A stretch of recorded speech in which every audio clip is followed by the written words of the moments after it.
Oi, minha gente, boa noite.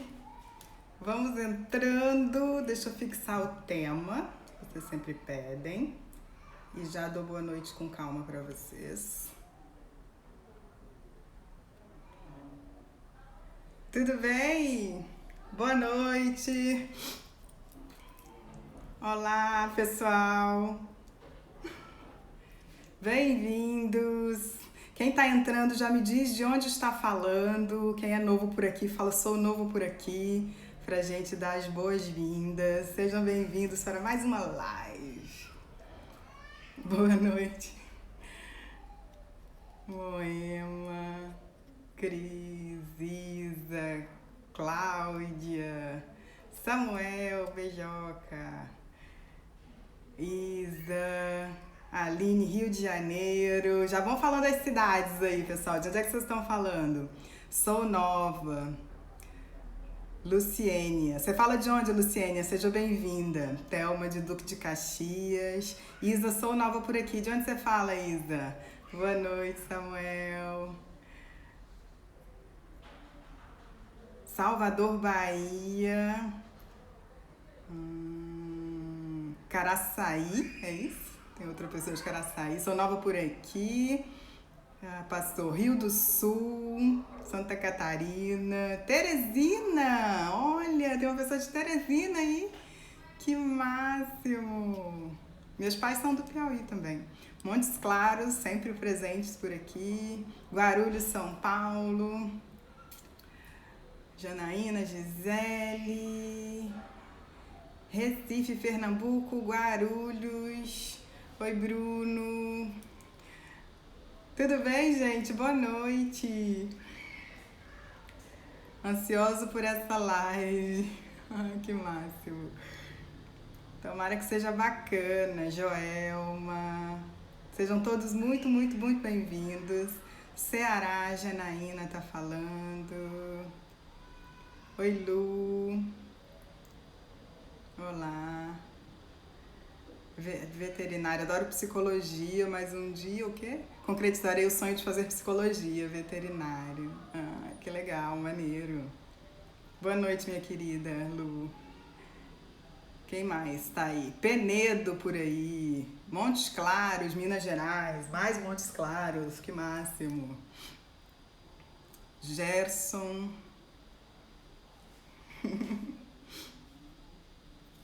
Muito bom, gente. E como que vocês estão, hein? Nessas cidades todas por aí. Vocês continuam em quarentena? A quarentena está flexibilizada? Eu tenho a sensação que eu sou a última pessoa em quarentena nesse Rio de Janeiro, porque eu continuo praticamente em quarentena. Não vou assistir agora, depois vejo. Abraço, abraço, Davidson, vou ver depois. Marília, Coronel Fabriciano, é isso? Minas Gerais, Juiz de Fora, Minas Gerais. Hoje temos muitos mineiros. Falo de Resende, Rio de Janeiro. Ai, que legal. Quarentena, Recife. Davidson tá em quarentena ainda? Eu tenho a sensação que eu sou uma das últimas pessoas em quarentena nesse Rio de Janeiro, gente. Porque parece que a vida voltou ao normal, né? Mas eu continuo aqui numa rotina praticamente igual. Não me flexibilizei muito ainda, não. E vocês? Oi, boa noite, Rodrigo. Campina Grande, Raquel, boa noite. Oi, Ernesto, tudo bem? Carlos, tudo bom? Sejam bem-vindos, gente. Hoje nós temos um papo sobre culpa e autorresponsabilidade, né? A gente vai começar em 2 minutinhos. Boa noite, bom te ver. Bom que você tá aí também, Julie. Muito bom. Rosemary, seja bem-vinda. Muito bom estar aqui com vocês, minha gente. Boa noite, Andresa. Olá. Sergipe, Aracaju, Rodrigo. Legal, bem-vindo, Aracaju. Sempre tem uma galera boa do Nordeste aqui na live, muito bom, adoro. Morei em São Luís muitos anos, Sou mineira, mas fui criada uma boa parte da infância na Bahia. Então tenho um carinho grande pelo Nordeste. Muito legal. Quem mais tá aí de cidade diferente na nossa live de hoje, pra gente começar o nosso bate-papo? Eu já tô cheia de coceira no rosto. Boa noite, Freire. Bahia. Ah, Bahia sempre tem que ter. Não pode faltar nesta live. Essa live sem baianos não é essa live. Divinópolis, conheço, Minas Gerais. Já fui lá algumas vezes. Terra da confecção, né? Gosto muito. Maceió. Muito me interessa esse tema. Tenho mania de achar que tenho culpa de tudo. Eu já fui essa pessoa, Samuel. Vamos falar sobre isso. Você é muito lindo, agradeço. Gerson, Santa Isabel. Bom, galera, temos já uma galera bem interessante aí. Então, vamos começar a nossa conversa. Para quem é novo por aqui, pelo perfil, para quem está na primeira live do perfil, eu normalmente falo um pouquinho sobre o tema, desenvolvo um pouco sobre o tema e depois olho um pouco os comentários de vocês. Então, vocês podem deixar comentários, perguntas, a segunda parte da live eu costumo usar para interagir com esses comentários, tá bom? Então, oficialmente, boa noite. Vamos falar hoje sobre culpa e autorresponsabilidade. Por que a gente deve trocar uma coisa pela outra? Primeira coisa que eu queria deixar claro para vocês é que quando a gente comete um erro, quando a gente magoa alguém que a gente ama, quando a gente faz alguma ação da qual nós não nos orgulhamos, ter um sentimento de desconforto, esse desconforto que vem dessas ações, é absolutamente natural e muito importante, tá? Porque esse sentimento de desconforto, dessa culpa nossa de todo dia, que na verdade a gente não está falando da culpa ainda, mas dessas ações que a gente faz não intencionalmente, mas que acaba por machucar ou a gente mesmo ou ao outro. Esse desconforto é muito, muito importante, porque é a partir desse desconforto que a gente busca melhorar, que a gente busca se desenvolver, que a gente vai para o autodesenvolvimento. Tá? Esse desconforto não é a culpa. Esse desconforto, para a gente dar algum nome, eu vou dar o nome hoje aqui de arrependimento. Então, o sentimento de arrependimento de uma ação feita é natural, é importante e ele nos leva para o aprendizado. E é um dos sentimentos importantes também que vai levar para o que a gente vai chamar mais tarde nessa live de autorresponsabilidade, beleza? A culpa, ela tá num lugar um pouquinho diferente desse sentimento.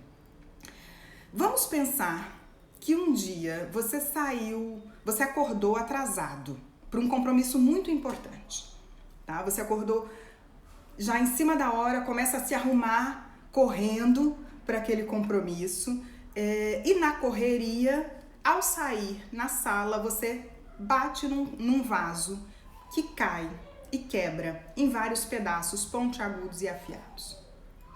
Esse vaso estava na sua família há décadas, há gerações e gerações. E aí você começa a se sentir muito mal com isso.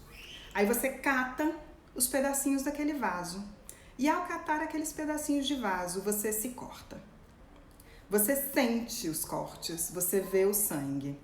Mas você não dá muita bola para isso. Você coloca ali numa sacola e você carrega com você essa sacola. Quando você chega lá no seu compromisso, você abre essa sacola, fala, quebrei o vaso da minha família há décadas e põe a mão na sacola. E aí se corta novamente. Os dias vão passando e você vai carregando essa sacola de caquinhos com você, mostrando para todas as pessoas que você encontra. E cada vez que você coloca a mão na sacola, você se corta novamente. Cada vez que você ameaça sentir felicidade, alegria, você coloca a mão da sacola e se corta novamente com os caquinhos do vaso. Isso é a culpa. Feridas novas, provocadas por um evento passado. É quando a gente carrega conosco a nossa sacola de caquinhos do vaso quebrado que não dá para mais juntar. Esse conjunto de caquinhos que a gente não consegue colar e transformar num vaso novo, e que a gente vai carregando e colocando insistentemente a mão nesse vaso e se cortando e fazendo novas feridas a partir de um evento do passado. É um sentimento que pode ser muito difícil de ultrapassar se a gente der para esse vaso algumas representações. Então, vamos imaginar... Olá, todo mundo que tá entrando. Tá? O som tá bom e a imagem tá boa, gente? Eu nem perguntei hoje, né? Já comecei a falar, nem perguntei. Então, vamos imaginar que esse vaso cheio de caquinhos, ele tenha o nome daquele momento em que você cometeu um erro no trabalho que causou a sua advertência ou a sua demissão, ou que causou um prejuízo para a equipe inteira. Vamos imaginar que esse vaso possa ter como definição aquele momento em que, num ataque de ira, numa discussão com seus pais, você disse coisas que os humilhou profundamente. Ou esse conjunto de caquinhos, ele pode ter também como definição aquele segundo de desatenção que causou o acidente do seu filho. Ou anos de desatenção que fizeram que você não percebesse que ele estava num caminho de autodestruição. Pode ser aquele momento em que você, tomado por um impulso, se relacionou com outra pessoa e machucou a pessoa que você realmente amava. Sentimentos absolutamente dolorosos, minha gente. E que num primeiro momento vão gerar dor e desconforto, vão gerar arrependimento. Mas que se a gente continua a carregar essa sacola o resto da vida, nós vamos o tempo inteiro provocar novas feridas a partir desse evento. Isso é a culpa. É carregar o vaso quebrado com a gente. O vaso que não dá mais para consertar. E aí, quais as alternativas? A gente vai falar hoje aqui de alternativas, mas antes de falar de alternativas, vamos entender por que esse mecanismo da culpa ele é tão complexo. Por que é tão difícil a gente simplesmente deixar a sacola de caquinhos e seguir adiante, com o aprendizado que aquela situação nos trouxe? Por que é tão difícil auto-perdão, que é o passaporte para a autorresponsabilidade? Primeira coisa que a gente tem que entender do psiquismo do mecanismo da culpa é um tal de ideal de perfeição. Tá? Existem várias coisas, é um mecanismo complexo, como eu falei para vocês, culpa é um mecanismo psíquico complexo, então existem muitos aspectos que atravessam essa dinâmica interna. Mas eu vou trazer alguns deles aqui para vocês, não daria para abordar numa live tudo de uma vez, mas eu vou trazer alguns deles. Eu selecionei alguns dos pontos, que são os pontos que eu mais vejo, tanto na minha prática clínica, quanto que eu mais vejo descrito na literatura ou nas conversas que eu tenho informais. Então, o primeiro deles é o tal ideal de perfeição, que a gente sabe que não é possível, não é alcançável, mas nós insistimos nele mesmo assim. E por que isso acontece? Primeiro, todos nós temos uma percepção de nós mesmos, né? Eu acho que eu sou algumas coisas, né? Eu tenho uma ideia de como sou. Essa percepção que a gente tem da gente mesmo, a psicologia vai chamar de autoimagem. A nossa autoimagem, ela é construída ao longo do tempo, ao longo dos anos, mas principalmente ali na nossa primeira infância, nos nossos primeiros anos de vida. Mas toda a nossa vida vai influenciar essa autoimagem. E essa autoimagem, ela é construída a partir do contexto em que eu nasci e que eu me desenvolvo. E a partir de como eu olho para mim mesma e como eu avalio o que eu trago em mim como essência diante do que aquele contexto me exige. Então, como eu compreendo que dentro do seio familiar que eu nasci, ou do grupo ao que eu faço parte, a forma como eu compreendo afeto, como eu compreendo que eu devo ser para ser mais amado e ser mais aceito, vai fazer com que eu selecione características minhas que são mais adequadas ou menos adequadas. E que eu comece a manifestar mais algumas características do que outras. Se eu começo a reprimir muitas características minhas para me adaptar ao ambiente que eu faço parte, eu vou criando uma imagem de mim mesmo que ela é diferente do que eu sou de verdade. Né? É uma imagem para ser amado e ser aceito. E aí eu vou reprimindo coisas que eu acho que não vão ser bem vistas ou bem quistas no meu contexto. Essa imagem que eu vou criando de como eu tenho que falar, como eu tenho que andar, como eu tenho que me comunicar, como eu tenho que ser como profissional, como filho, como marido, como esposa, como namorada, como namorado, como condômino de um condomínio. Todas essas imagens que eu vou criando, se elas se distanciam muito do que eu sou, para eu me adaptar, eu crio o que a gente vai chamar de autoimagem idealizada. Eu vou criando um personagem de mim mesmo e vou tentando me aproximar cada vez mais dele. Só que, se esse personagem começa a ficar muito incoerente com o que eu tenho dentro de mim, em essência, chega uma hora que eu sou dominado por essa autoimagem idealizada. Tudo que eu faço é para atender essa expectativa, que na verdade é a expectativa do olhar do outro, é a expectativa do meio externo, ao que eu faço parte. E aí, minha gente, quando eu cometo um erro, quando eu machuco alguém que eu amo, quando eu sou protagonista de um evento que eu não gostaria de ser, que eu não me orgulho de ter feito parte, é como se acontecesse uma rachadura nessa autoimagem. Então a culpa, ela é, numa primeira instância, uma rachadura na autoimagem idealizada. Eu não consigo acolher as minhas fragilidades, as minhas incoerências, as minhas limitações. E por isso eu me culpo, como pai, como filho, como namorada, como namorado. Eu não consigo olhar para os meus opostos, e a nossa alma é feita de opostos e de incoerências. Então, a primeira coisa que a gente precisa para conseguir lidar melhor com o sentimento de culpa é autoaceitação. Eu vou falar para vocês que eu fui uma pessoa muito atormentada pela culpa, tá?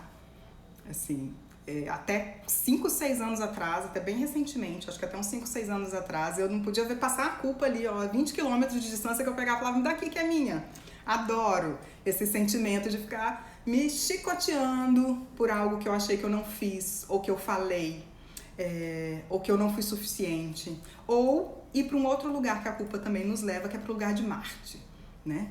De achar que a gente precisa se sacrificar por alguém, ou por alguma causa, ou pelo outro, etc.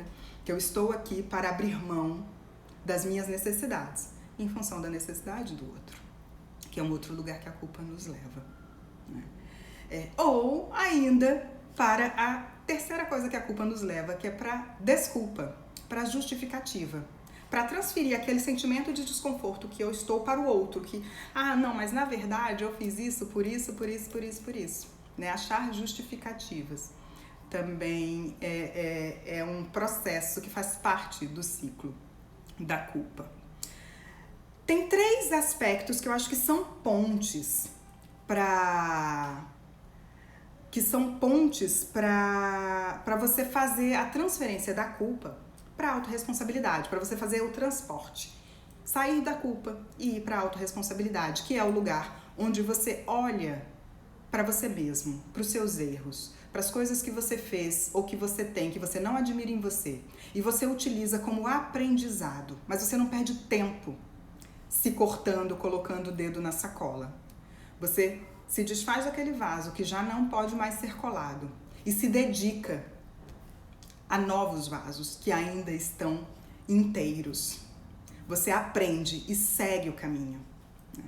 Então, para entrar nesse lugar da autorresponsabilidade, eu acho que tem um passaporte que é composto aí de pelo menos 3 coisas, que se chama autoaceitação, perdão e ação. Autoaceitação significa olhar para a gente mesmo sem idealizações.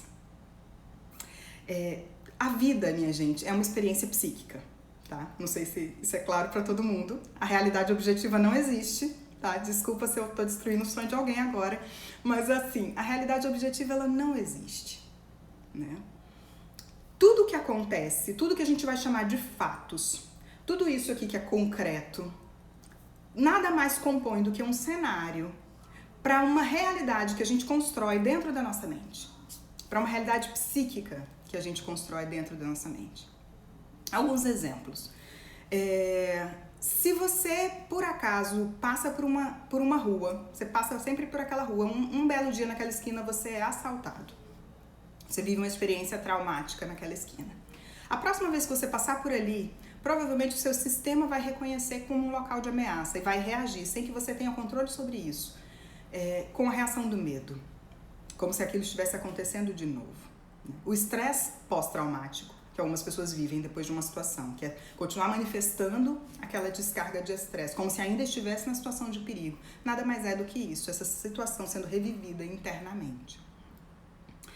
Outro exemplo, se vocês já viveram uma situação de você achar que tem alguém chateado com vocês, um amigo está chateado com você. Você acha isso, nada objetivo, específico aconteceu, mas sei lá, você achou o tom de voz dele um pouco estranho. Você achou a forma como ele escreveu no WhatsApp esquisita. Ele demorou 2 horas para responder o seu WhatsApp. Aí você já começou a achar frio. Alguma coisa te sinalizou que estava esquisito e você assumiu que ele estava chateado com você. Você pode prestar atenção que as próximas vezes que tudo que esse amigo fizer, você vai usar para justificar essa hipótese que você criou, para comprovar a hipótese de que ele está chateado com você. E aí tem uma hora que você começa a reagir a essa chateação, que na verdade é imaginária. Então, você começa a ser distante e frio com seu amigo vê que você está distante e frio com você, começa a ser distante e frio com você, e vocês entram num ciclo que leva, muitas vezes, ao rompimento de uma relação, a um distanciamento inexplicável que nenhum dos dois conseguem explicar. Até que um belo dia, anos depois, vocês se encontram e descobrem que foi tudo um mal entendido. Que, na verdade, aquela situação só aconteceu na mente de vocês. Que ninguém estava chateado com ninguém, de início. A vida é uma realidade psíquica. A vida é o que a gente cria dentro da nossa mente. O fato específico, ele é só um cenário para nosso enredo, para o enredo que nós, que somos autores muito criativos, vamos criar. Então, assim como a gente cria fantasias a respeito das nossas relações, fantasias a respeito das outras pessoas, a gente cria fantasias a respeito da gente mesmo. Então, autoaceitação significa sair um pouco desse lugar da fantasia, da ilusão, né, do que os hindus vão chamar de Maya, né, que é o mundo das ilusões, que é a ilusão da matéria, a Terra para eles, né, o planeta Terra para eles. É sair da ilusão e olhar para si próprio, sem filtros do Instagram. Olhar para as suas dificuldades, para as suas sombras, mas também para a sua luz. Porque se a gente fica olhando só para a nossa sombra, a gente pode cair lá no lugar do mártir e da culpa. Mas você é composto de luz e de sombra.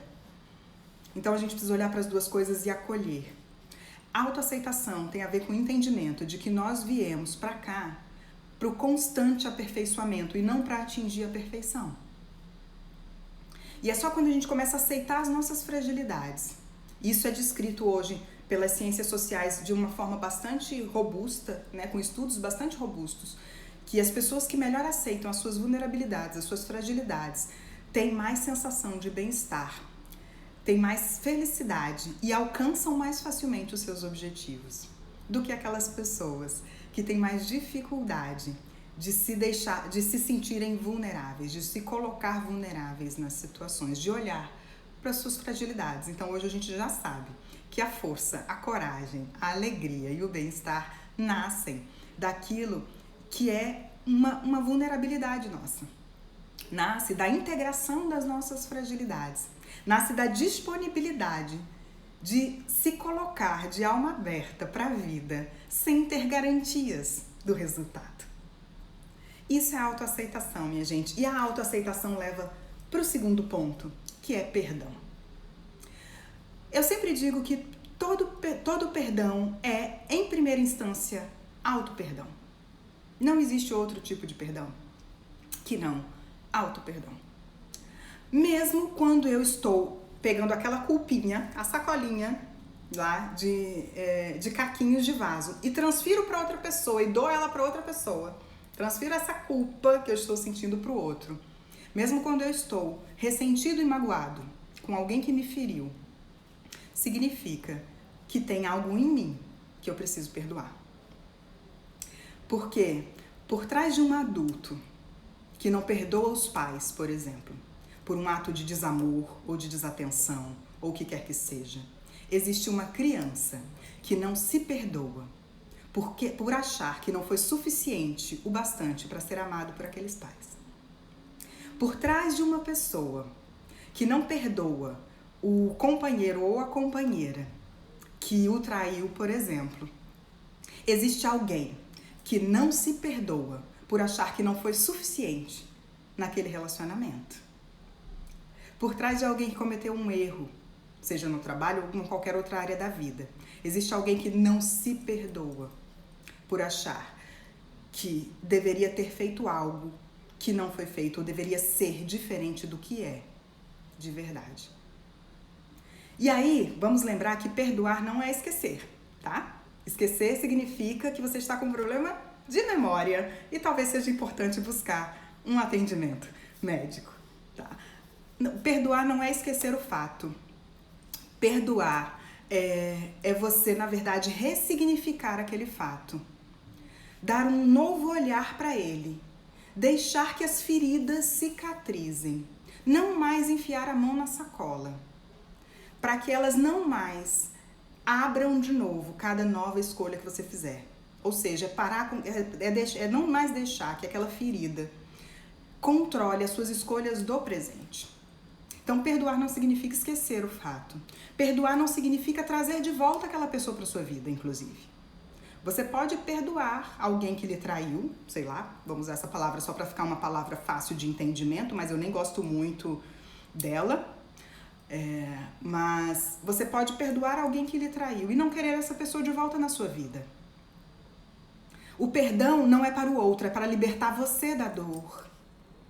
É para que você consiga fazer outras escolhas no presente e não precise ficar reproduzindo aquela dor, revivendo ela com outras pessoas e outras situações eternamente, até que você cicatrize esse momento, até que você cicatrize essa dor. Então, perdoar não é esquecer. Perdoar não significa que você precisa trazer de volta aquela pessoa para sua vida. Só que quando você atinge o auto-perdão, que como eu falei, só existe um tipo de perdão, que é o auto-perdão, porque por trás da mágoa, por trás do ressentimento, que é a culpa que a gente joga no outro, vai gerar sentimento de mágoa e ressentimento. Mas isso é uma outra live. Por trás desses sentimentos, significa que há algo em você que precisa ser perdoado. E quando você alcança o auto-perdão, aí você entende, você compreende que não há nada a ser perdoado no outro. Porque nós não somos juízes do outro. Com relação ao outro, o que eu preciso fazer é só uma escolha. Se eu quero mantê-lo ou não na minha vida. Só isso. Se eu decidir que não, eu sigo adiante, deixo que ele siga adiante, fazendo a caminhada de aprendizado dele. Se eu decidir que sim, a gente reconstrói aquela relação. E seguimos juntos numa caminhada de aprendizado mútuo. Então, quando a gente compreende que o único perdão que existe é auto-perdão, a gente entende que eu não tenho nada que perdoar do outro.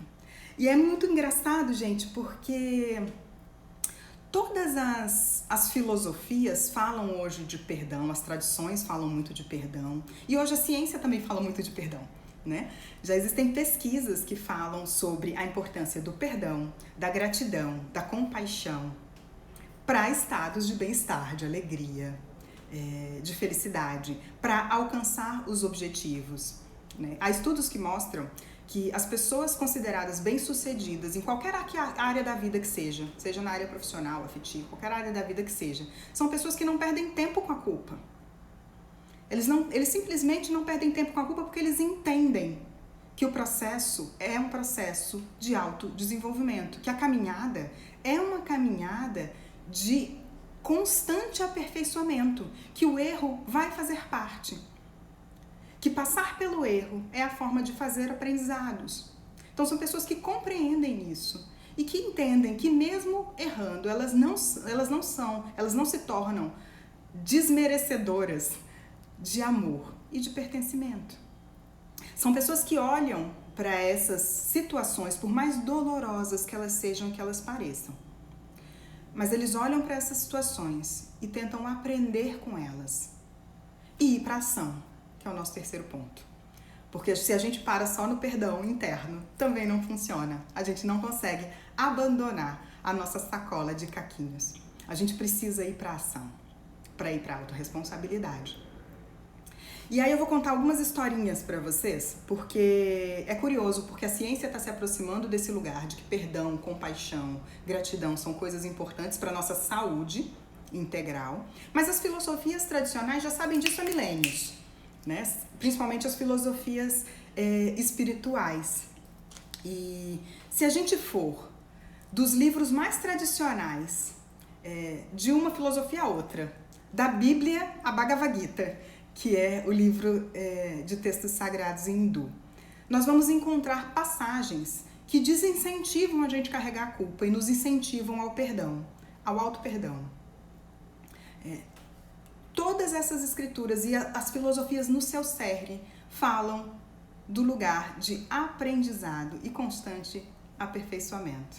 Mas é curioso como mesmo assim a gente criou como sociedade um mecanismo em que nós precisamos nos punir, às vezes indefinidamente, por uma situação passada. Então a culpa ela nos aprisiona ao passado, ela nos deixa preso a uma situação que já não mais existe. Como eu falei, são feridas novas que a gente vai se fazendo com uma situação que já não mais existe, que está no passado. O perdão nos ancora ao presente e nos leva para a ação, que também acontece no momento presente, que é só o que temos. Porque o futuro não existe e o passado também. Já não mais existe, já não mais faz diferença. O que aconteceu semana passada já não mais existe, não faz mais diferença. Tem uma história budista, que eu confesso que eu não sei se é uma parábola ou se é uma história real. Eu vi em um retiro uma vez, sobre um homem que durante a guerra tinha assassinado um grupo de crianças porque ele trocou os pacotes de doces por bombas. E as crianças, ao entrar em contato com aquilo, explodiram com aqueles pacotes. Esse homem assistiu a cena e ele começa a ser atormentado pela culpa. Não consegue mais dormir, tem insônia, e aí ele procura um monge para conversar, para falar que não consegue mais dormir, que já havia tentado suicídio e etc. E aí o monge dá o seguinte conselho para ele: as crianças, essas da sua ação, já não mais aqui estão. Já não é mais possível fazer nada por elas. Mas existem muitas outras crianças aqui. Faça o bem a essas, as vivas. Porque é aí, na ação, que você vai conseguir voltar a dormir. Às vezes, a reparação da nossa ação não vai ser com a mesma pessoa que a gente cometeu a ação. A reparação não vai trazer de volta a situação anterior. Um pai que perdeu um filho por um minuto de desatenção não vai ter esse filho de volta. Algo que a gente disse, a palavra proferida, não volta atrás. Quem escutou, a gente pode esquecer rapidamente. Uma semana depois, um dia depois, já não se lembra mais daquela ofensa, mas quem escutou vai lembrá-la durante muito, muito, muito tempo. Não tem como voltar atrás. Às vezes é possível reparar com a mesma pessoa e às vezes não. Às vezes você vai ter que olhar para aquilo, entender, aprender, se autodesenvolver e melhorar para não mais repetir aquela situação com outras pessoas. Isso é autorresponsabilidade, minha gente. É entender que o que fazem com a gente não controla. Então não adianta também eu ficar guardando feridas e mágoas das pessoas que me feriram, pensando, oh meu Deus, eu estou assim, porque eu fui ferido, porque na minha infância aconteceu isso e aquilo outro, porque você não sabe a minha história, o que fizeram comigo. Esse é o mundo em que vivemos. Ferimos uns aos outros. Só que se a gente se apegar à dor, a gente não sai desse lugar jamais. Então a gente tem que aprender com a dor para continuar a caminhada. A autorresponsabilidade é dar seguimento à caminhada depois daquele fato. Culpa é ficar preso naquele fato. Eu dei um exemplo de uma história budista. Para ser democrática, vou dar um exemplo de uma história cristã muito conhecida, que é a parábola do filho pródigo. Um dos grandes emblemas de como lidar com culpa e perdão. Aquele filho que pega os bens, a quantia lá que lhe cabe dos bens, de um trabalho suado do pai, e detona tudo, né, em farras e etc. E quando se vê absolutamente destruído, nu, arrependido, retorna à casa do pai. Ele só retorna porque ele primeiro precisou fazer auto-perdão. Porque se ele se culpasse, ele ia morrer à míngua, sem jamais retornar àquela casa. E quando o pai vê aquele filho chegando, ele faz uma festa. Porque ele compreende que ali já houve um ganho de consciência. Perdão é igual a ganho de consciência.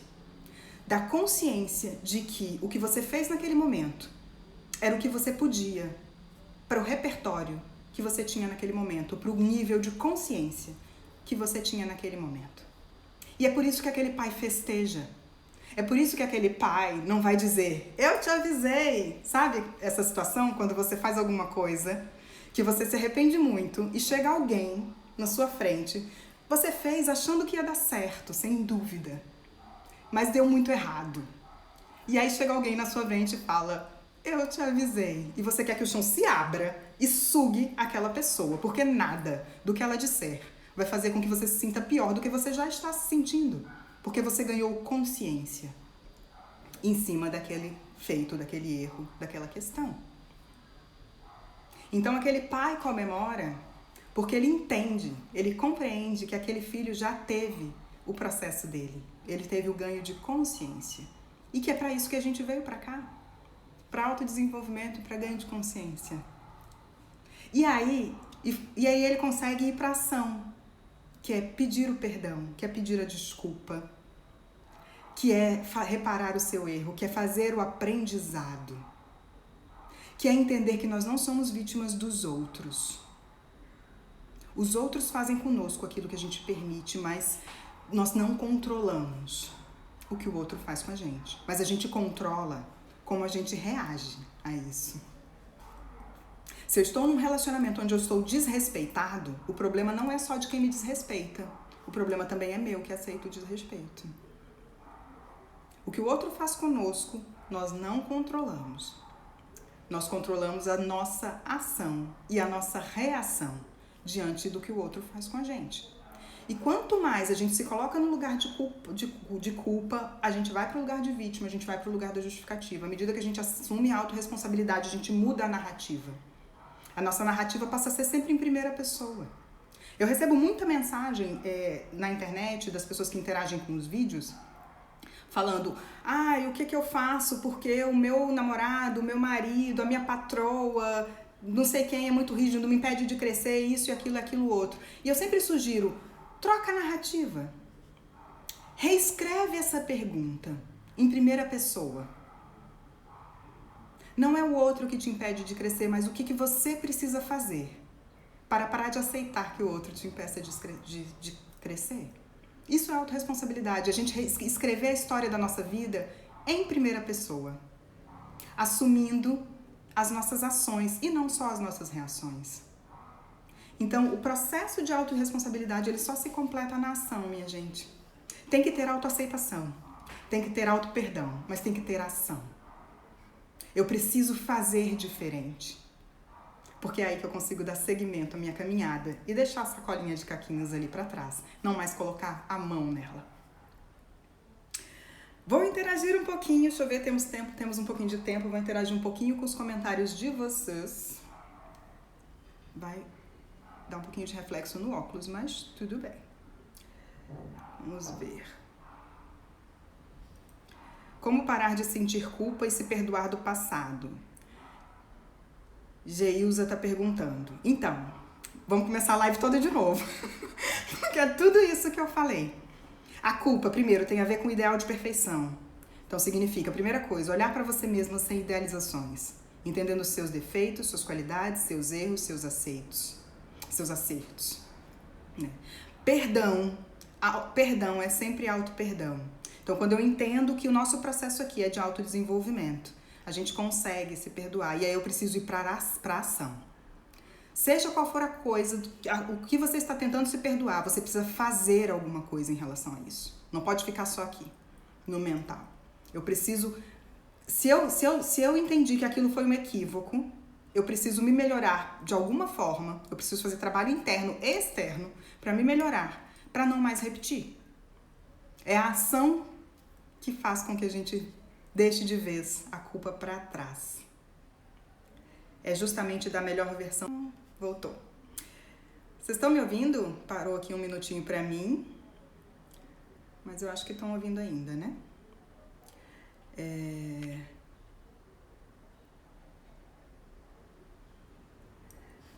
Rosa está falando, já perdoei, mas sempre falo do fato. Então você não perdoou, querida ou querido. Tem um casal, né? Não sei da foto de quem que é. Então acho que não perdoou. Na verdade, você acha que perdoou.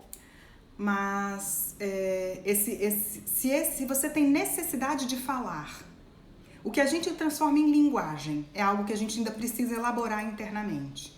É que não está completamente elaborado para nós. Então, se eu ainda tenho a necessidade de falar, é porque ainda existe algo naquilo que precisa ser integrado. Se você eu não sei se você está falando de uma outra pessoa ou de você mesmo. Se você está dizendo que já perdoou o outro, mas sempre fala do fato, é porque você precisa perdoar a si próprio, então, agora. O que aquele fato fez com que você se sentisse insuficiente?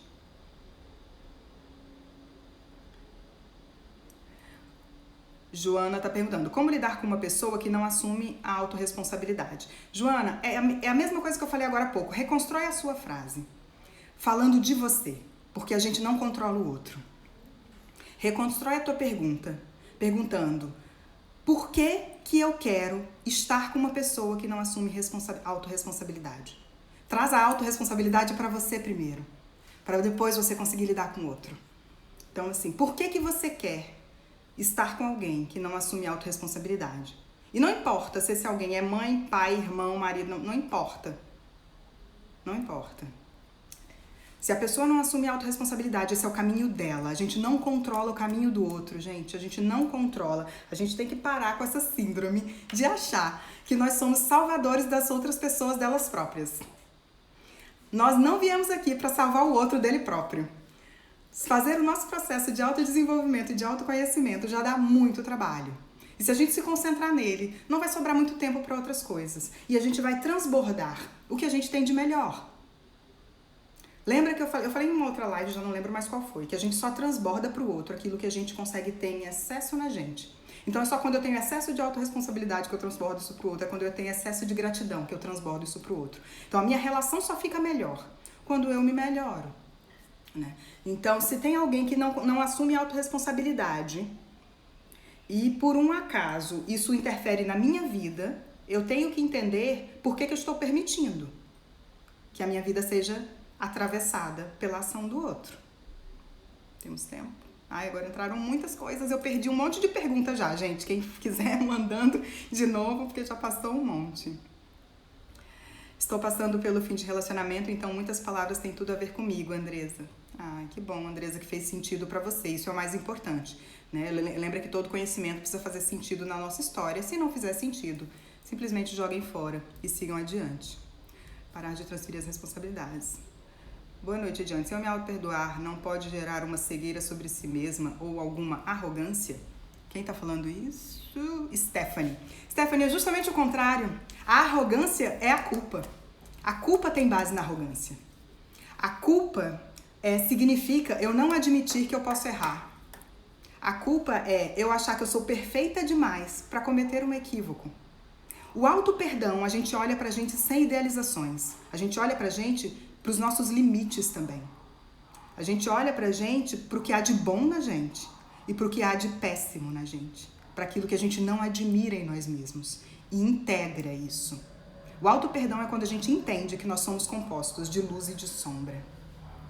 A culpa, a gente só tá olhando pra luz e não tá admitindo que a gente tenha sombra. Então, na verdade, o processo de sentir culpa, quando a gente fica lá naquele, ai meu Deus do céu, estou culpado porque eu fiz por alguém. Ou quando a gente vai pro mártir, também é uma reação muito comum, associadinha à culpa, quando a gente vai para aquele síndrome de Marte, que eu tenho que me sacrificar pelo outro.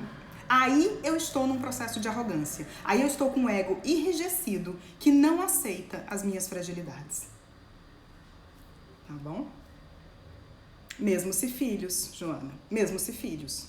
Os filhos, eles só têm uma conexão com você enquanto você é responsável pela educação deles. E aí você tem que entender qual foi a parte da educação que fez com que eles não assumissem a autorresponsabilidade. O que de repente foi poupado, que frustrações que eles foram poupados, que talvez tenha ajudado nisso. Mas a partir do momento que os filhos são adultos, falando de filhos adultos, eles vão ter que construir a história deles, né? Eles vão ter que ir para o mundo e para a vida e nós não podemos salvar nem os filhos do caminho deles, né?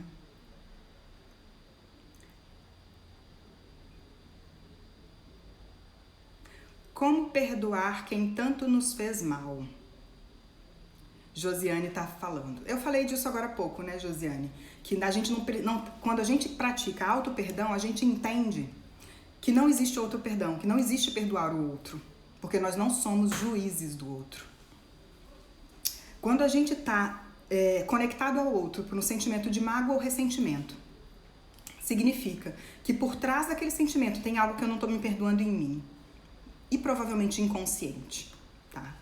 Vou pegar o exemplo de novo que eu falei da criança, né? Da criança do adulto que não consegue perdoar os pais, porque, né? Essas coisas existem, né, gente? Maternidade tóxica existe, paternidade tóxica existe, tem crianças que sofrem violências e abusos que não deveriam.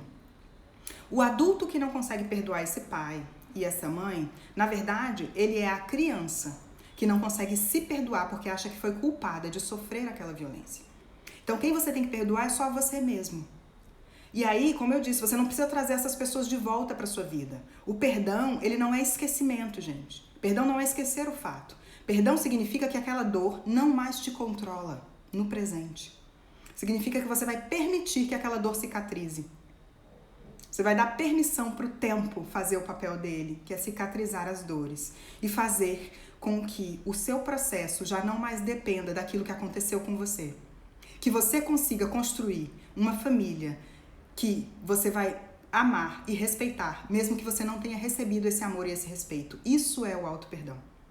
E aí, não existe perdoar o outro. O outro, você só decide se você quer mantê-lo na sua vida ou não. Mas aquela mágoa e aquele ressentimento não controlam mais a tua atuação do presente. E aí você consegue construir uma família diferente da que você teve, com afetividade, por exemplo. Então, o mal, eu falei agora há pouco, né? Como perdoar quem tanto nos fez mal, é a pergunta dela. O mal acontece, estamos num mundo em que as pessoas se ferem. Pessoas vão nos ferir. Nós vamos ferir outras pessoas. A intensidade disso é variável, claro, mas é da realidade.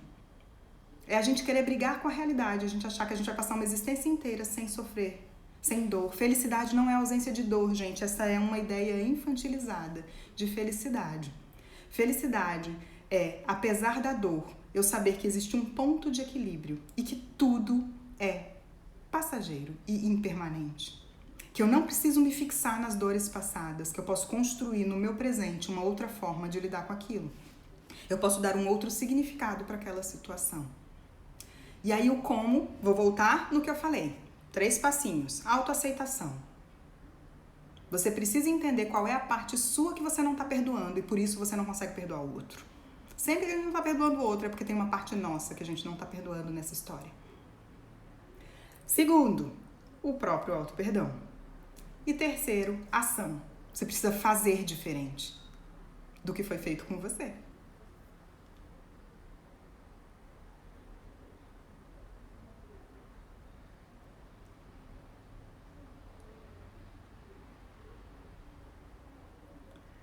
O que você poderia no relacionamento?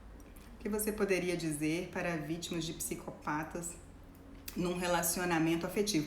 Eu tenho um vídeo, em 10 minutos não vai dar pra dizer, Paulo, mas eu tenho um vídeo, procura lá no meu IGTV sobre relacionamentos abusivos, tá? Que são bem desse lugar de dependência e codependência. E aí entra no mesmo lugar. A gente pode pegar o vítima do psicopata, o cara que assassinou as crianças na guerra, a criança vítima de violência dos pais. Entra tudo exatamente no mesmo lugar. Não controlamos o que o outro faz com a gente, mas a gente controla a nossa ação diante do outro. A gente controla o fazer diferente diante do outro. Eu preciso, para isso, entender o que me conectou com essa dinâmica. Tá? E o outro vai ter que assumir as consequências, né? Autorresponsabilidade é assumir a consequência também das nossas escolhas e das nossas ações.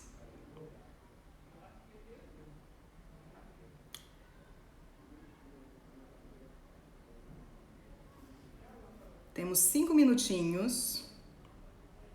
Na realidade, o perdão é a materialização da empatia. Eu entendo seu erro porque eu erro também. Muito por aí, Ana.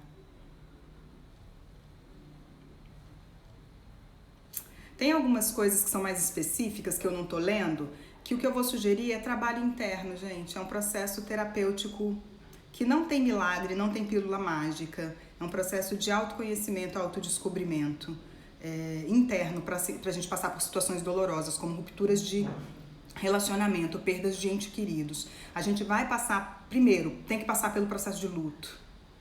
A gente precisa sentir as nossas dores. Porque a nossa cultura é uma cultura que incentiva o não sentir. Então a gente, quando sente dor, a gente acha que a gente está equivocado e está errado. Porque a gente não pode sentir dor, porque a gente está numa cultura que prega que a gente tem que ficar alegrinho o tempo inteiro. A visão de felicidade sem dor é uma visão que não existe.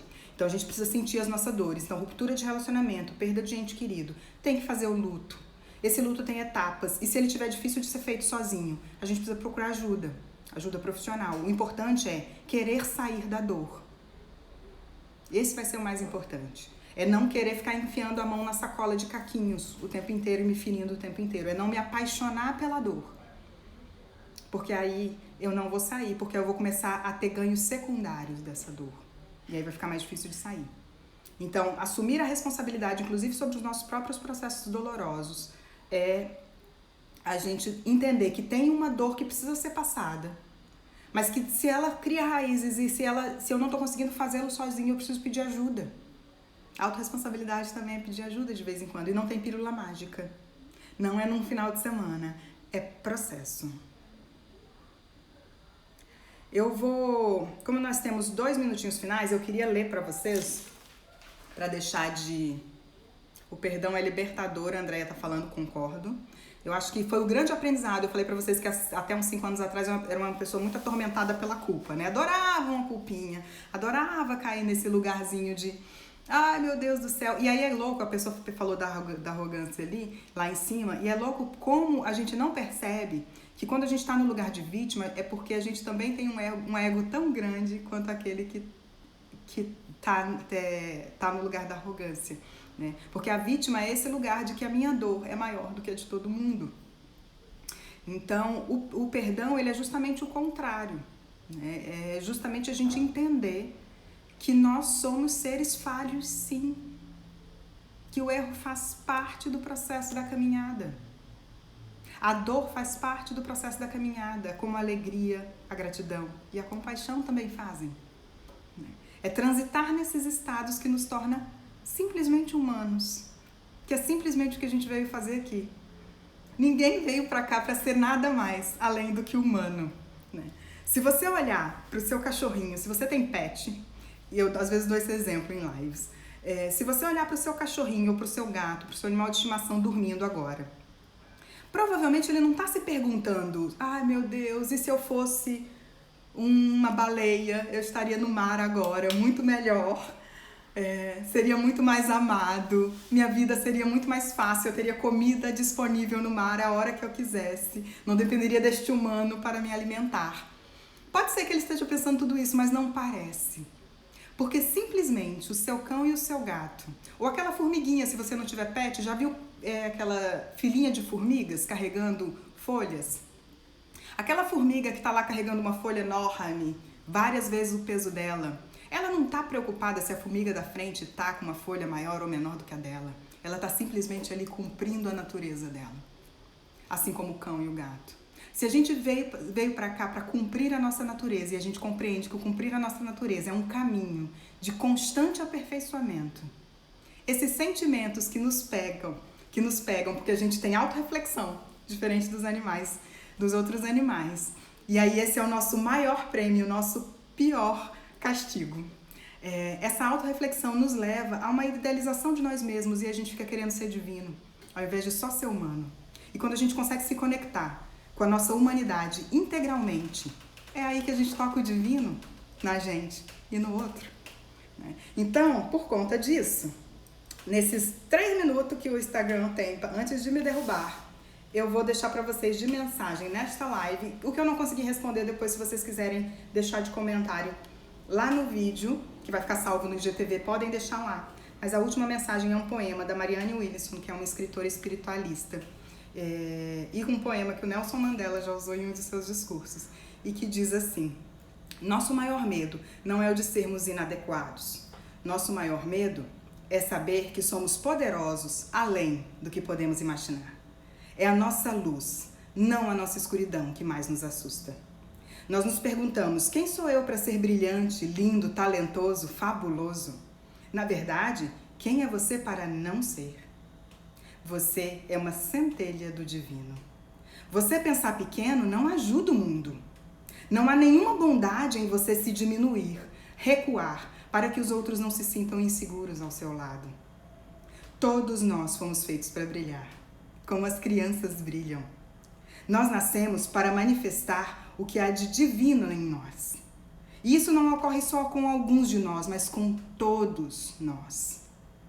Enquanto você permite que a sua luz brilhe, você inconscientemente dá permissão para os outros fazerem o mesmo. Quando nós nos libertamos do nosso próprio medo, a nossa presença automaticamente também libertará os outros. Muito boa noite, minha gente. Um beijo e até a próxima live.